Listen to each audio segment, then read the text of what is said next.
I got frightened when I was a little girl when the principal used to beat up the other children, like boys. The boys got the most beating. They used to call it bench party, and it was usually done after supper. And that's where I got frightened, because I saw blood. I remember when we had to shower. You only have to show me how to shower and clean and wash myself, how to wash my private and private parts of your body. You only have to show a kid once or twice at the most, but not every day. And have the supervisor come in there and basically take advantage of you. I just remember arriving there and donning new clothes and, of course, getting a haircut and sitting in a classroom and being with other girls and witnessing my brother get punched by the supervisor.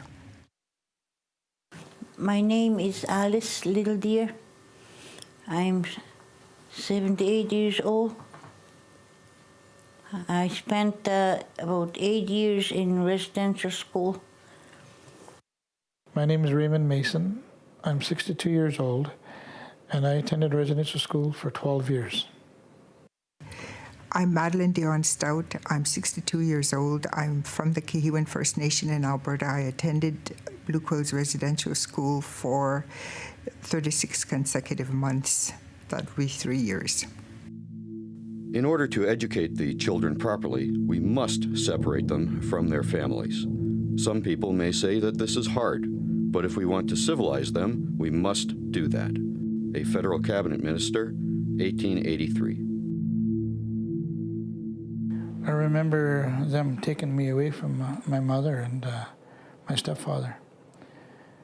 And I can hear them telling my mom that that was the best thing for me, and that not to worry, I would be looked after. Our parents didn't want to worry us unduly and tell us and warn us that we are going to be separated for a long, long time with barely a visit. I see him come around, Indian agent, in a boat with the principal, then collect some children from the reserve. Mm-hmm. Then he would come back again, come and take some more. So the next day, I woke up with hundreds of total strangers, my size, my age, and not knowing, what are they doing with all of us here? Why are there's so many of us here, and that's where a lot of my whole life really started to change, because I got strapped, I got beaten up for speaking my own native tongue. I even had my tongue pulled out and pinched, My strongest memory there is when the little girl died beside me. She must have been about 6. I was scared why the parents were not there. That's what I was scared about. And I knew they wouldn't feel comfortable for not being there when their daughter is dying.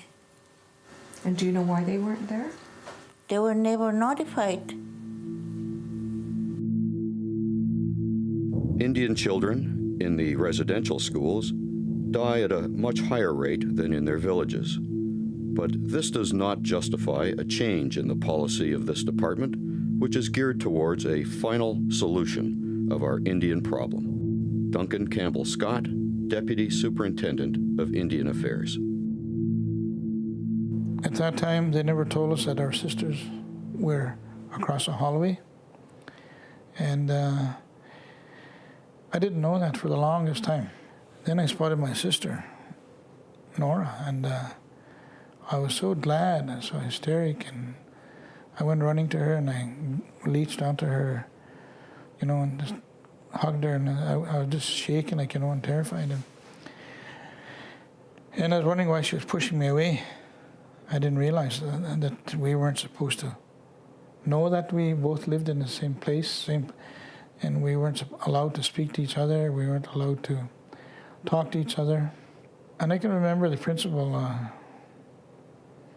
grabbing a hold of me by the hand, and I was jumping off the floor like that, and he stripped me. And he started whacking me with a long webbed strap. He was setting an example that, if you do this is what's going to happen to you. And all the other boys were watching, and the girls were still going through,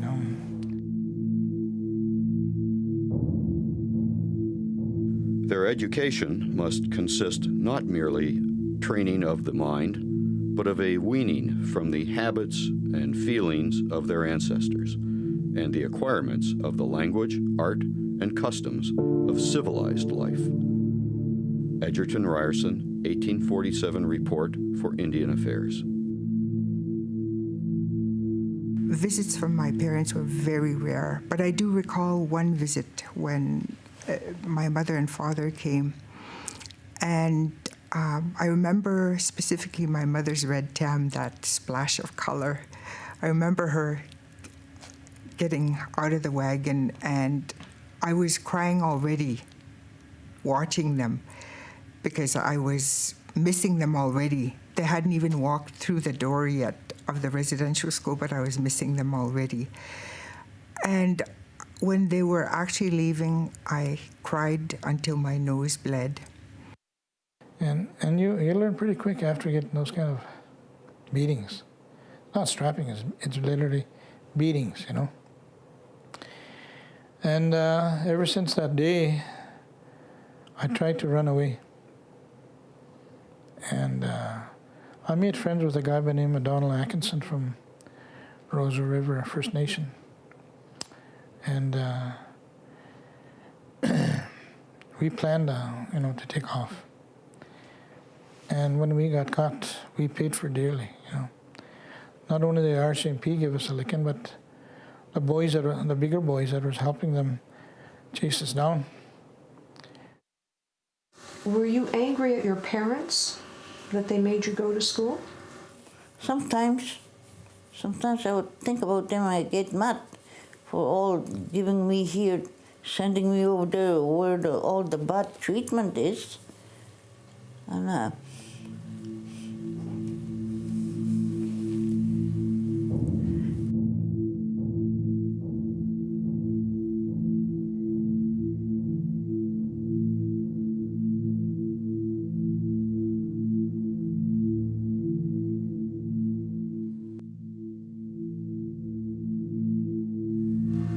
Tell me how you felt when you saw your children go to that school.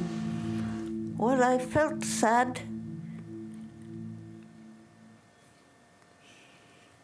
My first two boys went, and then a couple of years after, the next two boys went, and so on, as they got older, yeah. I told them to be strong. I had always told them to be strong, to be able to take it like the other children. So you sent 11 kids to residential school? Mm-hmm. How many of them do you think were strong through that? None of them. None of them.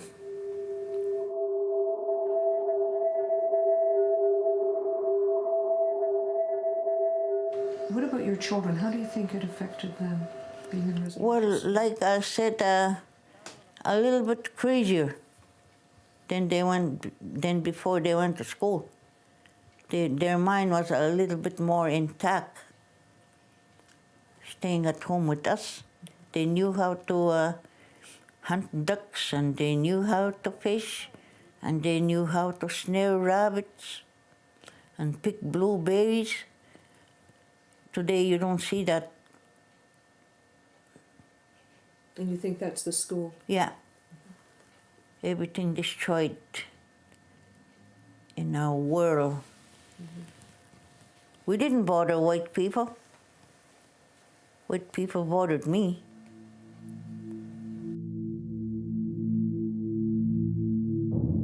Indian culture is a contradiction in terms. They are uncivilized. The aim of education is to destroy the Indian. Nicholas Flood David Report, 1879. There are three reasons why I think residential schools are a blot on the Canadian landscape. One is that we became strangers in our home and native land. Two is that nurturing relationships between parents and children were severed. Residential schools were a frontal attack on parenthood. Three is that it added to our mental stress in a very real way. My name is Michael Loft. I'm from Kahnawake. I'm 55 years old, okay? And my dad attended residential school for 11 continuous years in Spanish, Ontario. He says, and once he told me a story where they were so bored, they were in the cafeteria, and they would just walk in a circle, you know, because they couldn't just go run around, you know, willy-nilly all over the residential school just because school was out. They had to be controlled, I guess, had to be contained, and so they would walk in circles, you know, in the cafeteria, round and round and round and round, to deal with their boredom. My name's Lorena Fontaine. I'm 38 years old, and both my parents and grandparents went to residential school. I was at a conference that my mom was speaking at. She was giving the keynote address, and she started talking about her residential school experience during her speech. And and that's how I found out. Well, I was, of course, I was shocked and appalled, and I just felt so terrible for her. I felt frozen when I was listening to her.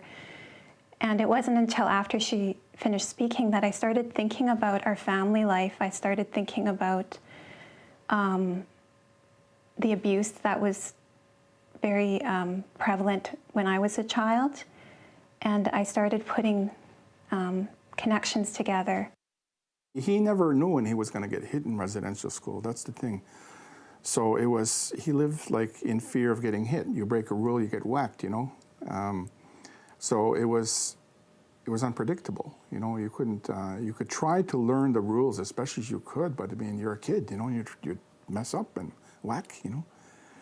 So there was that unpredictability that he brought home too, and the same thing with us. We didn't know what was going to happen. You know, next. So it was scary.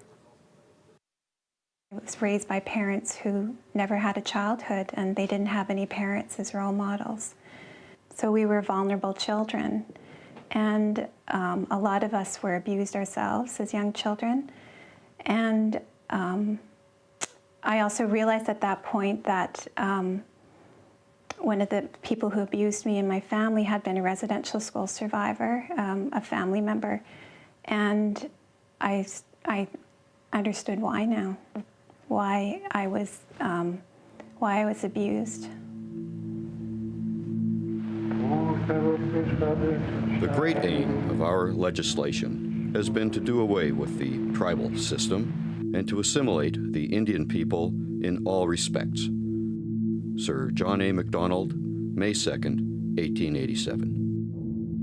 He got out, you know, like everybody gets out at 16, and he eventually made his way to Aguesasne, to his home, and he told me that he couldn't connect with them.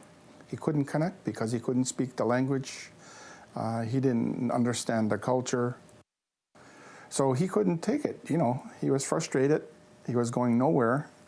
So he went back to the residential school for one more year because it seemed like that was home now. That was home. And that's where he could, you know, they spoke his language, and so that's where he went. I grew up not knowing my language, and in fact, I kind of felt a bit ashamed about our language and our identity because it seemed like they were, meaning my parents and my aunts and uncles, were ashamed too in some way because they didn't want to talk about it and they didn't want to share with us about who we were. There was a lot of fear. I think the fear that they put in him, the terror that they put in him. I mean, he managed to bring that with him, and it went into our family, you know. And I learned terror and fear and all that as well as a child. I put fear in my sons too. That's all I knew, you know. When they were doing something that was right, I would put fear in them, you know. Our objective is to continue until there is not a single Indian in Canada that has not been absorbed into the body politic, and there is no Indian question and no Indian department. Duncan Campbell Scott, Deputy Superintendent of Indian Affairs, January 1st, 1920. Generally, the survivors of residential school do not commit suicide any more than the general population. Okay. It's the children of the residential school survivors who commit suicide in incredibly high numbers. You know, 6 to 7 times, you know, the provincial average. Okay. It might just take one person to start talking about it, or perhaps a family to start talking about the fact that there is abuse, and the reason why there's that abuse is because of the residential school experience. That, you know, we're not abusive people by trade. We're not. We weren't born that way, and to be able to, I think families need to be able to realize that they're not alone. That none of us are alone anymore. That we have each other, and that it's okay to start talking about it. We don't have the monopoly on pain and hurt, but we have and have carried a disproportionate share of it over time. And I would really like us to move forward, not to erase our memory of who we are, because residential school is certainly a part of who we are.